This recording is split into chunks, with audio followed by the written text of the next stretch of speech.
장 22절에서 30절입니다.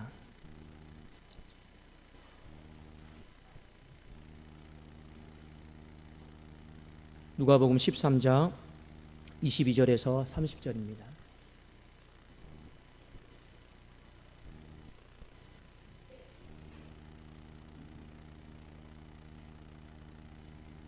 한 절씩 교독하고 마지막 30절은 같이 읽겠습니다. 예수께서 각 성 각 마을로 다니사 가르치시며 예루살렘으로 여행하시더니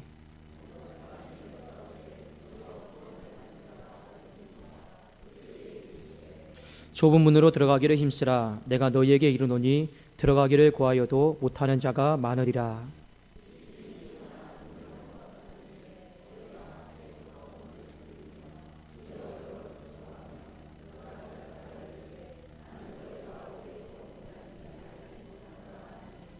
그때 너희가 말하여 우리는 주 앞에서 먹고 마셨으며 주는 또한 우리의 길거리에서 가르치셨나이다 하나.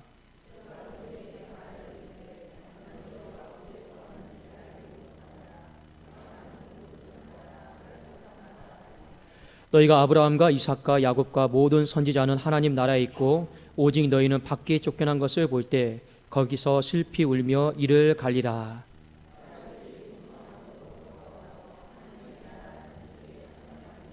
함께 읽겠습니다. 보라, 나중된 자로서 먼저 될 자가 있고 먼저 된 자로서 나중될 자가 있느니라 하시더라. 네. 여러분 좀 회의가 좀 많이 길어졌는데 좀 식사는 이렇게 좀 하셨는지 좀 모르겠습니다. 식사 좀 하셨습니까? 예. 또 다들 또 예배 시간 맞추느라고 급하게 이렇게 드시고 오셨는지 않았나 또 이게 염려스럽기도 한데 우리 어쨌든 간에 저는 이런 생각입니다. 결국에 다 하나님이 알아서 하시겠죠? 예. 예. 이제 하나님이 다 하실 거예요. 저도 여기에서 짐 하나 덜었습니다. 엘리베이터 신경 안 써도 되고, 화장실 신경 안 써도 되고, 식당 신경 안 써도 되고, 짐 그냥 확 그냥 덜었어요. 예, 그냥 좀 불편하시더라도 여러분들 그냥 어떻게 하겠습니까? 당장 우리가 할 수 있는 것은 없지만 우리 계속 전도하고 영혼권 하다 보면 또 하나님께서 또 때가 되면 또 어떻게 하시겠죠. 우리 어쨌든 간에 하나님 한 분만 바라보고 갈 수 있기를 원하고, 더 중요한 거는 제가 아까도 분명히 말씀드렸지만 정말 나중에 우리 독산동교회가 하나님 앞에 온전히 다 헌당될 때 우리 그때 성도님들 다시 헌당 예배를 드리는 날이 꼭 왔으면 좋겠습니다. 예, 우리 그런 날이 반드시 올 거라 또 믿고 우리 진짜로 하나님 앞에 마음과 뜻을 다 드린 그날이 오지 않겠습니까? 예, 그게 진정한 또 헌당 예배고, 우리 그렇게 하면 하나님이 또 우리 독산동교회 반드시 부흥시켜 주실 줄로 또 믿습니다. 제가 아울러 말씀을 드리는 것은 한 가지만 말씀을 드릴게요. 제가 독산동교회에 왔을 때 저는 솔직히 이러저러한 문제가 있는 거는 저 솔직히 잘 몰랐어요. 솔직히 아무것도 몰랐어요. 못 모르고 왔거든요. 못 모르고 왔는데 아이고 여기도 뜨거운 감자, 여기도 뜨거운 감자 맞네요. 그런데 제가 여러분들에게 좀 이런 말씀을 좀 드리고 싶습니다. 이후에 어쨌든 간에 저는 영혼 구원에 전력할 것입니다. 나머지 부분은 제가 우리 장로님들이 그 힘을 모아서 잘 원만하게 어쨌든 간에 잘 해결해 주시고, 제가 이런 말씀만 드릴게요.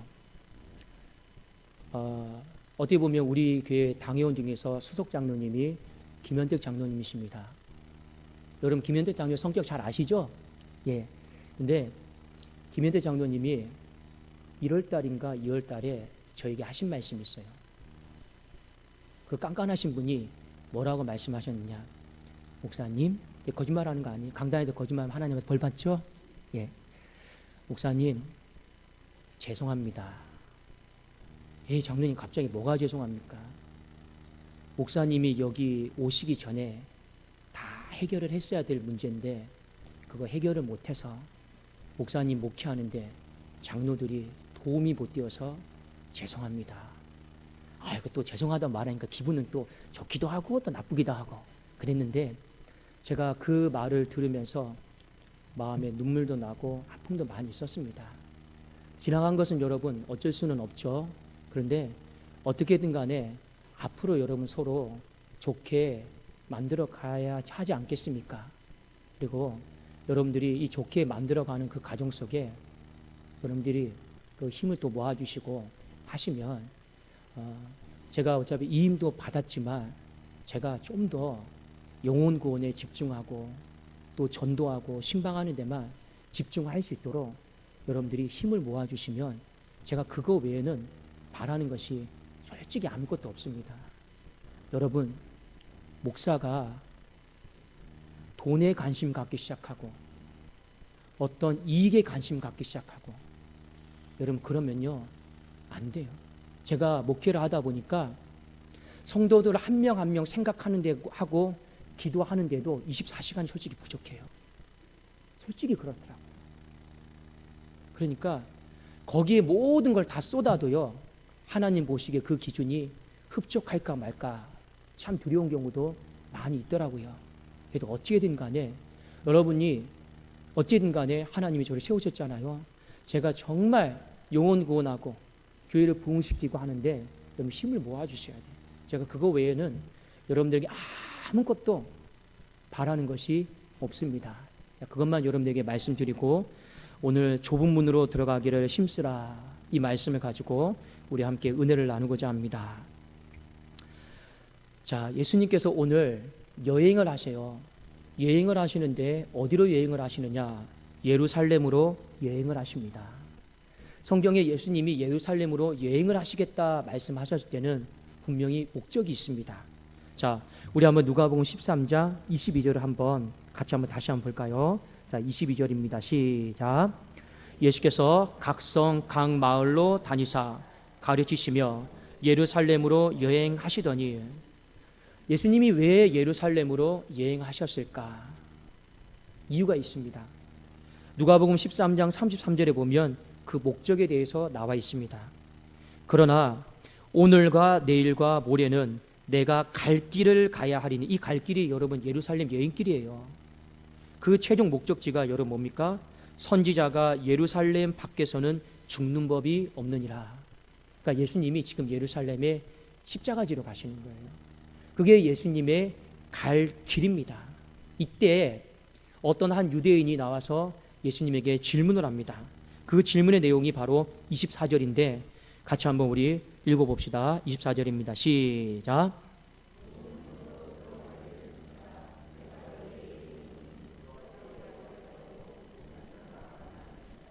자, 이 대답이 뭐냐? 어떤 한 유대인이 질문한 거예요. 예수님, 앞으로 장차 구원받을 사람이 많습니까? 적습니까? 이거에 대해 질문한 거예요.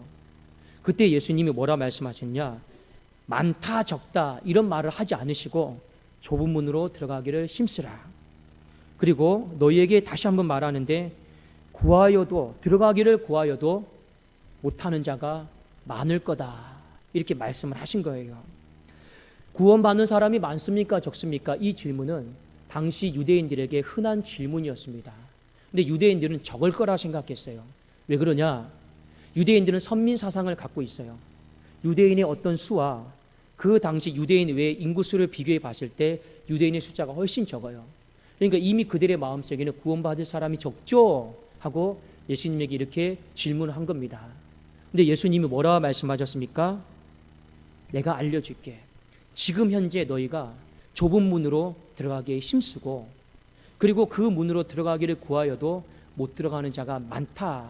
이 말씀을 하신 이유가 무엇일까를 우리가 잘 생각해 봐야 된다는 겁니다. 첫 번째로 여러분, 좁은 문으로 들어가기를 힘쓰라. 이 말이 여러분 무슨 뜻일까요?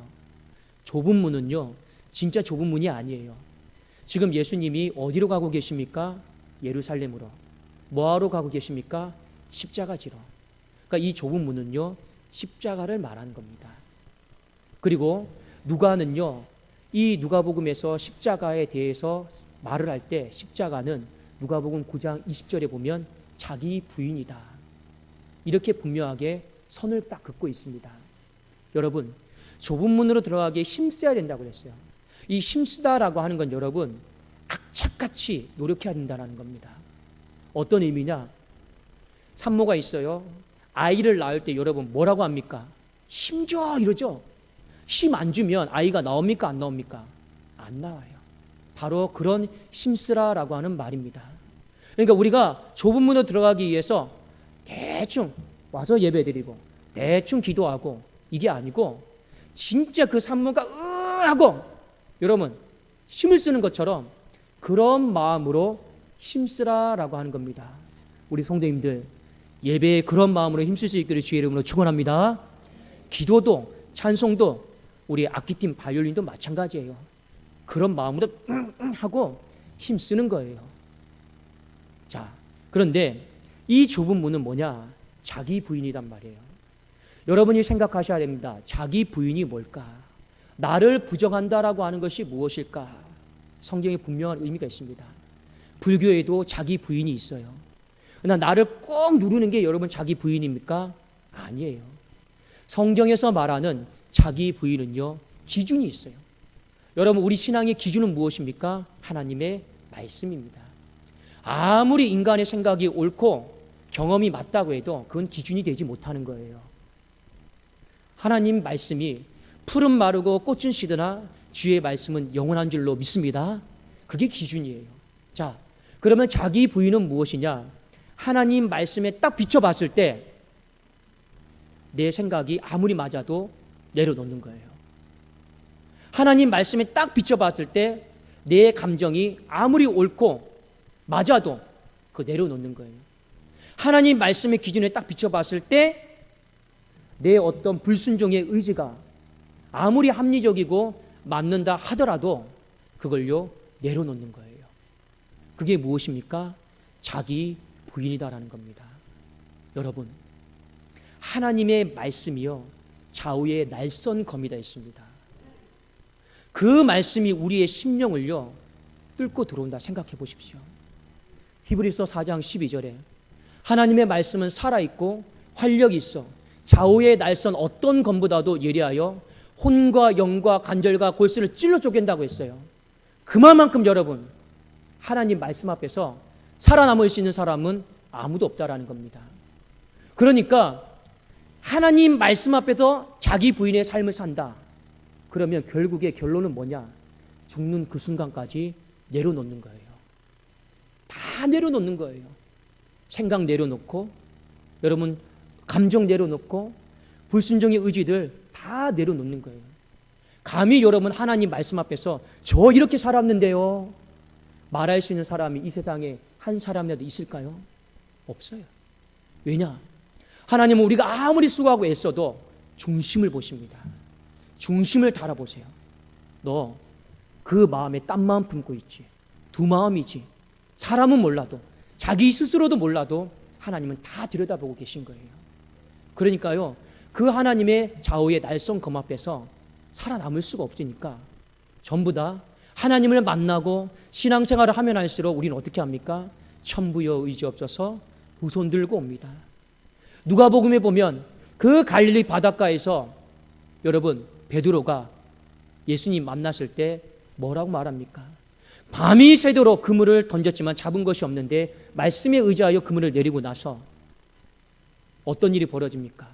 배가 만선이 되었을 때 하나님 만났잖아요. 베드로가 이런 말합니다. 주여 나를 떠나소서 내가 죄인입니다. 이것이 진짜로 하나님을 만난 사람의 모습이에요. 그 뒤로 어떻게 합니까? 그물과 배를 다 버려두고 예수를 쫓아가니라. 바로 여러분 그게 신앙인 것입니다. 오늘 예수님이 좁은 문으로 들어가기를 힘쓰라고 했어요. 이 자기 부인, 하나님 말씀 앞에서 나를 내려놓는 이 부분에 있어서 힘을 보통 쓰는 게 아니고 아주 많이 쓰라고 하신 겁니다. 그게 첫 번째예요. 우리 안에 그런 힘쓰고 있는 모습이 있으면 미래에 내가 구원을 받을지 안 받을지 걱정할 필요 없다라는 거예요. 그러나 우리가 이렇게 좁은 문으로 들어가기에 힘쓰는 삶이 없으면 우리는 늘 죽는 순간까지 하나님 앞에 소천하고 부름받는 순간까지 고민이 되겠죠. 아, 천국 갈까? 지옥 갈까? 나는 하나님의 자녀일까? 아닐까? 왜 그렇습니까? 좁은 문으로 들어가기를 힘쓰는 그 삶이 없기 때문에 그렇습니다. 사랑하는 여러분, 우리 하나님 앞에 부름을 받는 마지막 그 순간까지 또 한 손에 있는 거 버려놓고 또 한 손에 있는 거 버려놓고 다 버려놓고 우리 오직 주님이 주신 은혜로 말미암아 믿음만 가지고 갈 수 있기를 주의 이름으로 축원합니다. 두 번째, 예수님이 뭐라 말씀하셨냐? 자, 여러분, 내가 너희에게 이르노니 들어가기를 구하여도, 그러니까 좁은 문을 말하는 거예요. 들어가기를 구하여도 못하는 자가 많다. 여러분, 이 말씀이 무슨 말일까요? 들어가기를 구하여도 못 들어가는 자가 많다라고 하는 말은 이런 의미입니다. 여러분, 문이 열려 있을 때가 있다라는 거예요. 문이 열려 있을 때가 있는데 그 문이 닫혀버리면요, 아무리 우리가 들어가고 싶어도, 뒤늦게 후회해서 들어가고 싶어도 못 들어간다라는 거예요. 그러니까 이 말은 여러분 무슨 의미냐? 하나님이 우리에게 은혜를 베풀어 주시는 기간이 있다라는 겁니다. 그 기간이 있어요. 딱 그 좁은 문으로 들어갈 수 있는 은혜를 베풀어 주시는 기간이 영원히 있는 게 아니에요. 그게 있다라는 겁니다. 그러면 개인에게는 죽음이겠죠. 우주의 입장에서 봤을 때 그냥 우주의 종말이겠죠. 그게 딱 은혜를 베풀어 주시는 기간이에요. 근데 여러분, 그러면 내게 이 우주에 은혜를 베풀어 주는 기간은 개인에게는 삶의 죽음이요, 이 우주 만물에는요 예수 그리스도께서 다시 오셔서 심판하시는 거예요. 근데 문제가 있어요. 이게 은혜 받은 기간이구나. 문제는 뭐냐? 사람이 언제 죽을지는 아무도 모른다라는 거예요. 그게 문제인 겁니다. 그래서 성경 말씀이 우리에게 내일 일을 자랑하지 말라고 했어요. 너희는 오늘 있다가 없어지는, 잠시 있다가 없어지는 안개뿐이다라고 했습니다. 제가 젊다고 우리 연로하신 우리 집사님, 권사님보다 더 오래 살까요? 아니에요. 여러분, 오는 것은 순서가 있지만 다시 하나님 앞에 돌아가는 건요 절대 순서가 없습니다. 그걸 우리는 인간 만사를 통해서 다 보고 깨닫잖아요. 근데 중요한 건, 그래서 예수님이 은혜 받는 기간이 있는데 그 기간이 그럼 언제냐? 바로 오늘이라고 하는 겁니다. 그래서 우리에게 늘 말씀 앞에서 오늘 결단해라, 오늘 결단해라, 오늘 헌신해라, 자꾸만 우리에게 요구하시는 거죠. 왜 그렇습니까? 내일 일을 모르니까. 그런데 제가 나중에 헌신할게요. 그런데 우리 하나님 생명 걷어가시면 헌신 못하는 거라요. 이게 인간이 하나님 앞에 서 있어야 될 모습 아니겠습니까? 자, 누가복음 13장 25절에 보면 문이 닫혀서 뒤늦게 후회해서 막 문을 두들깁니다. 열어주십시오. 그런데 예수님이 나는 너희를 모른다. 근데 거기 사람들이 이래요. 예수님, 예루살렘으로 가실 때 저희에게 하나님의 도를 가르쳐 주시고 지혜를 가르쳐 주지 않았습니까? 우리 다 그때 들었던 사람입니다. 이런 말을 해요. 그런데 나는 너희를 모른다고 해요. 왜 그렇겠습니까? 은혜 받는 그 자리에 안 온 거예요. 은혜 받을 그 집에요 안 들어간 거예요. 머리로만 듣고 머리로만 생각하고 흘려 넘긴 겁니다. 자, 우리 누가복음 13장 25절 26절 같이 한번 읽어볼까요? 자, 함께 읽겠습니다. 시작.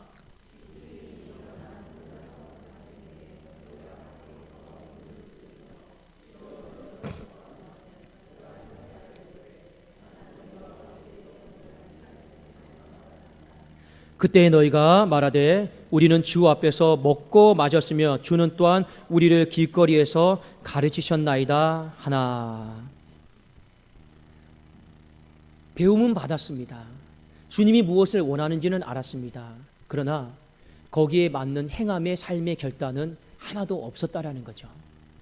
그러니까 좁은 문으로 들어가야 되는데, 은혜 주실 때 들어가야 되는데 들어가지를 않은 거예요. 늘 맴돌고 왔다 갔다 하고. 그게 여러분 미지근한 신앙 아니겠습니까? 세상에 기웃거리다가 또 한번 여기 문에 기웃거리다가, 그게 여러분 바로 오늘 유대인들의 모습이었다라고 하는 겁니다. 성경은 우리에게 분명히 여러분이 경고하고 있어요. 고린도후서 6장 1절 2절에 보면 하나님이 우리에게 은혜를 베풀어 주신 그 때가 바로 지금이다라는 거예요. 여러분, 이때 놓쳐버리면요, 여러분 문 닫혀져 버리면 나중에 뒤늦게 후회해도 소용없음을 우리에게 말씀해 주고 있습니다. 제가 한번 읽어 드릴게요. 고린도후서 6장 1절 2절입니다.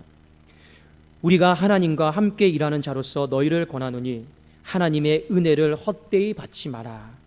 이르시되 내가 은혜 베풀 때 너에게 듣고 구원의 날을 너를 도왔다 하셨으니 보라 지금은 은혜 받을 만한 때요 보라 지금은 구원의 날이로다. 언젠간 되겠지. 여러분 이런 생각 자체를 내려놓으세요. 성경이 우리에게 뭐라 말씀하고 있습니까? 은혜 받는 기간에 대해 분명히 말씀하고 있죠.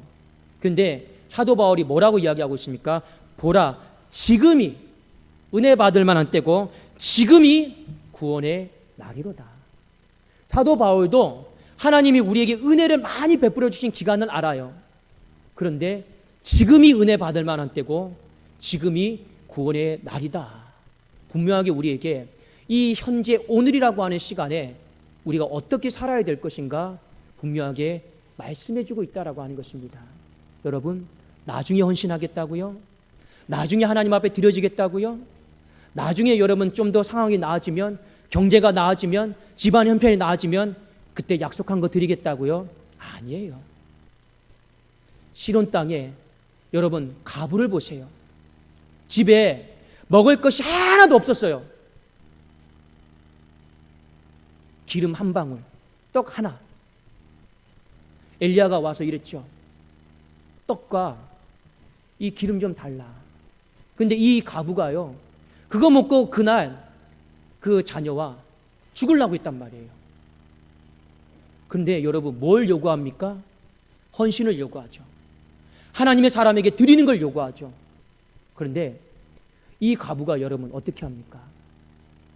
내가 지금 드릴 것이 없습니다. 진짜 없는 거예요. 이거 지금 먹고 죽으려고 하는 거예요. 너무 힘드니까. 그런데 여러분 믿음이다라고 하는 것이 무엇입니까? 드리지 않아요. 언제 드립니까? 형편이 나아지면?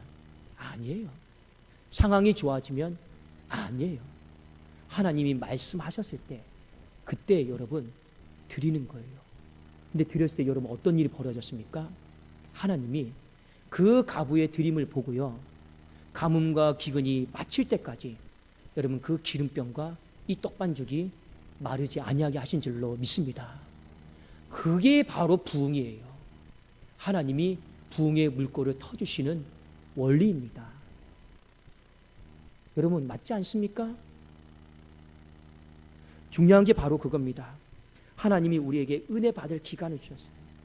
그 기간 속에 우리에게 해야 될 건 바로 현재라고 하는 이 시간에 여러분 그 은혜를 헛되이 받지 말고 우리 좁은 문으로 들어갈 수 있기를 주님의 이름으로 축원합니다. 여러분 오늘 질문의 내용은 미래와 관련된 질문이에요. 구원받을 사람들이 많습니까? 적습니까? 그런데 예수님은 현재의 어떤 삶에 대해 답을 하셨습니다. 또 그거 미래의 것 신경 쓰지 말고 지금 오늘 현재 좁은 문으로 들어가기를 힘써라. 자기 부인의 삶을 내려놓는 삶을 말씀하시는 거죠. 또 하나 여러분 무엇입니까? 은혜 받을 만한 기간 때가 있다. 영원히 있는 거 아니다. 그럼 그때가 언제입니까? 바로 오늘이다. 이 현재의 시제로 끌고 가셨습니다. 그러면 문이 열려 있을 때 여러분 그 가부처럼 없는 중에도 드리는 거예요. 그게 여러분 신앙 아니겠습니까? 그게 하나님께서 원하시는 모습 아닙니까? 그게 여러분 믿음 아닙니까? 그렇지 않습니까? 예수님이 이 두 가지를 우리에게 말씀하시면서 이 두 가지가 확실하냐?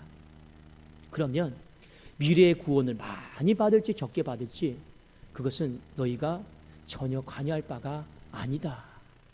이렇게 말씀을 하시는 겁니다. 우리 어떻게든지 지금이 은혜 받을 만한 때인 줄로 믿습니다. 이때 여러분 오늘이라고 하는 이 시간에 우리 좁은 문으로 들어가기를 힘쓰기를 주님의 이름으로 축원합니다. 기도하겠습니다.